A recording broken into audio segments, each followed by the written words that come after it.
রাতে এশার নামাজের পরে আপনি যত দ্রুত সম্ভব ঘুমিয়ে যান, এবং এটা কিন্তু রাসূলুল্লাহ সাল্লাল্লাহু আলাইহি ওয়াসাল্লাম আমাদেরকে শিখিয়ে গিয়েছেন, উনি উৎসাহিত করেছেন যে এশার সালাতের পরে তোমরা রাত জেগো না, যত দ্রুত সম্ভব ঘুমিয়ে পড়ো। এখন বিজ্ঞানীরা এসে বলছে আপনি এশার সালাতের পর যত দ্রুত ঘুমাবেন আপনার কোয়ালিটি স্লিপ হবে। 1 ঘন্টা টাইম এক্সপেন্ড করবেন, আপনার 12% ঘুমের কোয়ালিটি নষ্ট হবে। 2 ঘন্টা টাইম নষ্ট করবেন, 12 দুগুণা 24% কোয়ালিটি নষ্ট হবে। এভাবে যত টাইম যাবে প্রতি ঘন্টায় 12% করে আপনার ঘুমের কোয়ালিটি নষ্ট হবে। আর সাথে যদি আপনি মোবাইল দেখে দেখে টাইমটা নষ্ট করেন তাহলে এটা চক্রবৃদ্ধি হারে আপনার ব্রেনের ক্ষতি করবে। এখন তো বেশিরভাগ পরিবারে বেশিরভাগ মানুষজন দেখা যায় এশার নামাজের পর মোবাইলে স্ক্রল করতে করতে রাত 1টা 2টা 3টা বাজিয়ে ফেলতেছে।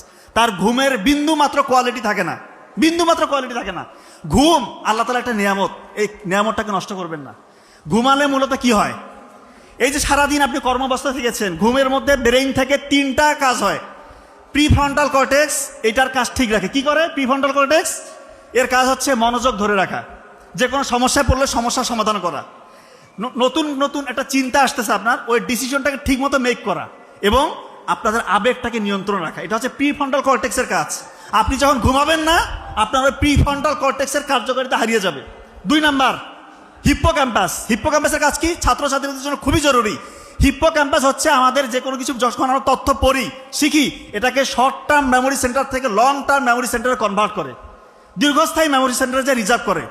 ঘুম যদি না হয় এই কাজ করবে না। 3 নাম্বার কনটেক্সট, আমাদের যে হচ্ছে ইন্টেলেকচুয়াল যে কনটেক্সট, এইটাকে ঠিকঠাক রাখে। অর্থাৎ আপনি যত তথ্য আপনি কিছু শিখেছেন এগুলোকে ধারাবাহিকভাবে গুছিয়ে রাখে ব্রেইনের ওই জায়গাটা। আপনি যখন ঘুমাবেন আপনি কখন কোন কথা বলতে হবে, কখন শব্দ চয়ন কোনটা হবে, পরীক্ষা কোনটা লিখবেন, এই জিনিসগুলো সব অর্গানাইজড ওয়েতে সাজিয়ে রাখে ব্রেনের ওই জায়গাটা। আপনি যদি না ঘুমান ঠিক মতো, এশার নামাজের পর যদি না ঘুমান, আপনার এই একটা ফ্যাক্টরে কাজ করবে না, একটা সিস্টেমে কাজ করবে না, সবগুলো কলাপস হয়ে যাবে।